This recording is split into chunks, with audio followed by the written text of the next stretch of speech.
3। अस्सलाम वालेकुम, क्या हाल चाल है दोस्तों। उम्मीद है सब खैरियत से होंगे। तो दोस्तों आज भाई मेरे साथ बैठे हुए हैं जिनका हमने आज लगवाया जी कनाडा का वीज़ा। सबसे पहले मैं आपको कनाडा का वीज़ा दिखा दूं। ये लगा इनका कनाडा का वीज़ा। अब यहाँ पे दो तीन चीज़ें बतानी ज़रूरी हैं। भाई की पहले लगी हुई थी कनाडा वीज़ा की रिफ्यूज़ल दो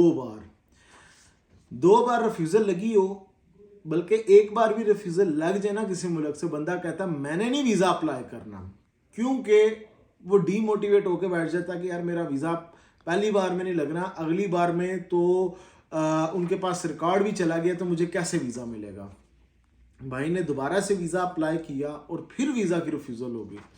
अब दो रिफ्यूज़ल किसी बंदे की लग जाए ना तो बंदा मुल्क चेंज कर देता, कहता मैंने वीज़ा अप्लाई करना ही नहीं है, मेरा वीज़ा लगना ही नहीं है। भाई मोटिवेट रहा, आया मेरे पास, कहा कि मेरी दो रिफ्यूज़ल्स लगी हुई हैं और मैं वीज़ा अप्लाई करना चाहता हूँ, क्या ख्याल है। तो अच्छा, मुझे अच्छी तरह आज भी अल्फाज याद है। भाई मेरे पास बैठे हुए थे, मुझे इनका केस पता था, बताया था कि मेरी दो रिफ्यूज़ल्स लगी हुई हैं और मैंने इनको एक चीज़ बोली है, मैंने कहा वीज़ा लगवा दूँ आपका कनाडा का। तो इन्होंने कहा मुझे और क्या चाहिए। ठीक है, हालांकि इतनी डिस्कशन, हमारी डिस्कशन दूसरे मामले में हो रही थी, तो मैंने इनको ऑफर की, मैंने कहा आपका कनाडा का वीज़ा लगवा दूँ। तो इन्होंने कहा भाई और क्या चाहिए मुझे, तो कर दो। तो मैंने इनका वीज़ा अप्लाई किया और आज अल्हम्दुलिल्लाह इनका वीज़ा लग के आया। और आप बहुत जल्द आप भाई को एक नेक्स्ट वीडियो में मेरे साथ देखेंगे जिसमें भाई का स्टिकर वीज़ा लग के आएगा और 2035 तक लग के आएगा, क्योंकि पासपोर्ट भाई का वैलिड है 2035 तक। ऑलमोस्ट 10 ईयर्स का इनको वीज़ा मिलेगा। लेकिन ये भाई कह रहे हैं कि इतना वीज़ा मिलेगा, लेकिन मेरी जो थिंकिंग है ना, इनको कम वीज़ा मिलेगा। उसकी रीज़न ये है कि पहले रिफ्यूज़ल इनकी हुई पड़ी है। ये तो मुझे बाद में, अभी बातों बातों में मुझे याद आ गया, तो मैं यहाँ पे इनको भी क्लियर कर दूंगा, आपको भी क्लियर हो जाएगा। इनकी लगी हुई है पहले से रिफ्यूज़ल, और जिस दिन इनकी रिफ्यूज़ल पहले लगी थी और जब इन्होंने फर्स्ट टाइम बायोमेट्रिक अपने दिए थे ना, उस दिन से 10 साल का टाइम शुरू हो गया हुआ इनका। अब इन्होंने 2 साल पहले लगवाई है, साल पहले लगवाई है, ये इनको पता है। तब से ही 10 साल शुरू कर लें और तब से लेके 10 साल तक का वीज़ा इनको ग्रांट किया जाएगा। तो होपफुली कब रिफ्यूज़ल लगी है अभी? 2 साल पहले इसमें 2 साल पहली, पहले और जो दूसरी है पहली वो पहली रिफ्यूज़ल से शुरू होगा पहली काम। रिफ्यूजल 2 साल पहले लगी है और दूसरी रिफ्यूजल ये समीर भाई के पास आने से 1 महीना पहले रिफ्यूजल लगी है। ठीक है। और 1 महीने के बाद मुझे दोबारा से समीर भाई ने वीज़ा दिला दिया है और मैं इनका शुक्रिया अदा करता हूँ और भाइयों को बोलता हूँ कि जिस किसी को भी बाहर जाने का शौक है वो आए समीर भाई के पास और इंशाल्लाह वीज़ा मिलेगा। अच्छा, अब मैं आपको यहाँ पे बता दूँ, आपकी जो 2 साल पहले रिफ्यूज़ल लगी थी, तब जो बायोमेट्रिक आपने दिए थे फर्स्ट अटैम्प्ट में, वहाँ से आपके 10 साल का जो फिंगरप्रिंट्स का ना शुरू हो गया था टाइम, क्योंकि फिंगरप्रिंट्स 10 साल के लिए वैलिड होते हैं।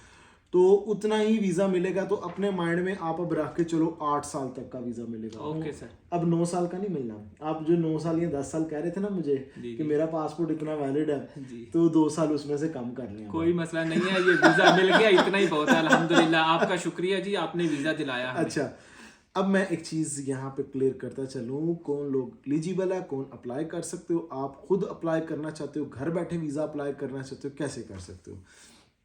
देखिए, नंबर 1 पे आपको पता है 2 पोर्टल्स होते हैं। एक होता है IRCC और पुराना पोर्टल था GCकी के नाम से, और एक अब गुड न्यूज़ ये भी है कि नया पोर्टल भी ये लॉन्च करने वाले हैं। तो जो पुराना पोर्टल था ना GCकी के थ्रू जिन लोगों ने वीज़े अप्लाई किए हैं, जो कर रहे हैं, उनकी रिफ्यूज़ल ही है। जो IRCC है ना, वो इनका नया पोर्टल आया था, तो उसमें आप वीज़ा अप्लाई करते हो। सबसे पहले क्या करना है, साइन अप करना होता है। साइन अप करने के बाद साइन इन करना है उसको, और फॉर्म फिलिंग शुरू हो जाती है, जो ऑनलाइन फॉर्म होता है जिसमें चेक एंड क्लिक्स और इन्फॉर्मेशन पुट करनी होती है। वो आप करेंगे, ऑनलाइन फॉर्म होता है, वो फिल करते रहें। लास्ट मोमेंट पे आप जाओ, कुछ अपलोडिंग है जिसमें आपके पासपोर्ट की अपलोडिंग है और जो भी फाइनेंशियल डॉक्यूमेंट्स आप समझते हो, या फिर कोई भी अदर डॉक्यूमेंट्स आपके पास हैं, आप समझते हो कि मुझे साथ में अटैच करने चाहिए, वो ऑप्शंस होती हैं, आप वहाँ पे अटैच कर दो, अपलोड कर दो, कर दिए। लास्ट मोमेंट पे आपने फ़ीस पे करनी होती है एम्बेसी की, वो आपने फ़ी पे करनी है और फिर आपने वेट करना। जो ईमेल आपने लगाई होती है, उस ईमेल के ऊपर एक पेपर आता है, उस पेपर के ऊपर आप एम्बेसी की तरफ से अपॉइंटमेंट लेते हो बायोमेट्रिक की, फिंगरप्रिंट की। अगर आपने फिंगरप्रिंट्स नहीं दिए हुए, अगर आपने पहले से फिंगरप्रिंट्स दिए हुए हैं, तो आपको फिंगरप्रिंट्स 10 साल के लिए वैलिड रहते हैं, ज़रूरत नहीं है देने की। लेकिन अगर आप चाहते हो कि मैं दोबारा से फिंगरप्रिंट दे दूं तो आप दोबारा से भी फिंगरप्रिंट्स दे सकते हो, ये ऑप्शन होती है। खैर उसके बाद ये सिस्टम है कि आपने फ़ीस पे कर दी, अपॉइंटमेंट ले ली। अपॉइंटमेंट वाले दिन आपने एक पेपर होता है, इसी तरह के पेपर आता है, वो पेपर पकड़ना है, अपॉइंटमेंट पेपर लेना है, ओरिजिनल पासपोर्ट लेना है और VFS चले जाना है। VFS कनाडा में जाके आप बायोमेट्रिक फिंगरप्रिंट्स दोगे, पासपोर्ट ऑन द स्पॉट आपको रिटर्न कर दिया जाएगा। फिर उसके बाद होता है सिर्फ वेटिंग का अमल, आपने बस वेट ही करना है कि जी मेरा रिज़ल्ट कब आता है। कुछ लोगों का रिज़ल्ट बहुत डिले करके भी आता है, मेरे क्लाइंट्स हैं जिनका 5-5 महीने बाद जाकर रिज़ल्ट आया, मैंने वीडियो बना के भी बताया। आपका कितना 2 महीने हो गए आपको? अभी ये अप्लाई किया है नहीं, अभी एग्जैक्ट मुझे 25 दिन हुए हैं, 25 दिन के अंदर वीज़ा मिल गया। ठीक है, 25 दिन हुए हैं भाई को। अच्छा, वीज़ा अप्लाई करने के बाद वेट किया, और वेट करने के बाद आज इनका वीज़ा लग के आ गया, और आज है 3 दिसंबर, ये 3 दिसंबर है आज, ये ऊपर डेट भी पढ़ सकते हो। तो अब ये इनका क्या काम है, ये पेपर मैं इनको दूंगा और पासपोर्ट उठाएंगे, सीधा इन्होंने चले जाना VFS में, सबमिशन करवानी है और स्टिकर इंशाल्लाह लग के आ जाएगा। ये एक सिंपल सा तरीका होता है वीज़ा अप्लाई करने का, अपने तौर पे अगर आप करना चाह रहे हो। बाकी कंसल्टेंट के पास जाते हैं तो वो अपनी फ़ीस लेगा और सेम तरीके से अप्लाई कर देगा। तो बेहतर ऑप्शन यही होती है, अगर आपको किसी चीज़ के बारे में नॉलेज नहीं है तो ये आपका फ्यूचर है, मुस्तकबिल है, अपना मुस्तकबिल आप किसी चीज़ के एक्सपर्ट नहीं हो तो उसमें जाके कोई चीज़ ख़राब करके अपना मुस्तकबिल ना ख़राब करें। तो मैं यही बात करता हूँ, कोई एक्सपर्ट बंदा हो जो ये काम करता हो उसके पास आप चले जाओ, वहाँ से अप्लाई करो, बेहतर रहेगा काम। लोग अपनी फ़ीस बचाने के चक्कर में कि मुझे कंसल्टेंट की फ़ीस ना देनी पड़े, उस चक्कर में रिफ्यूज़ल लगवा के बैठ जाते हैं। मेरे पास आप आए हो भाई, कॉन्ग्रेचुलेशंस टू यू। शुक्रिया जी, शुक्रिया समीर भाई।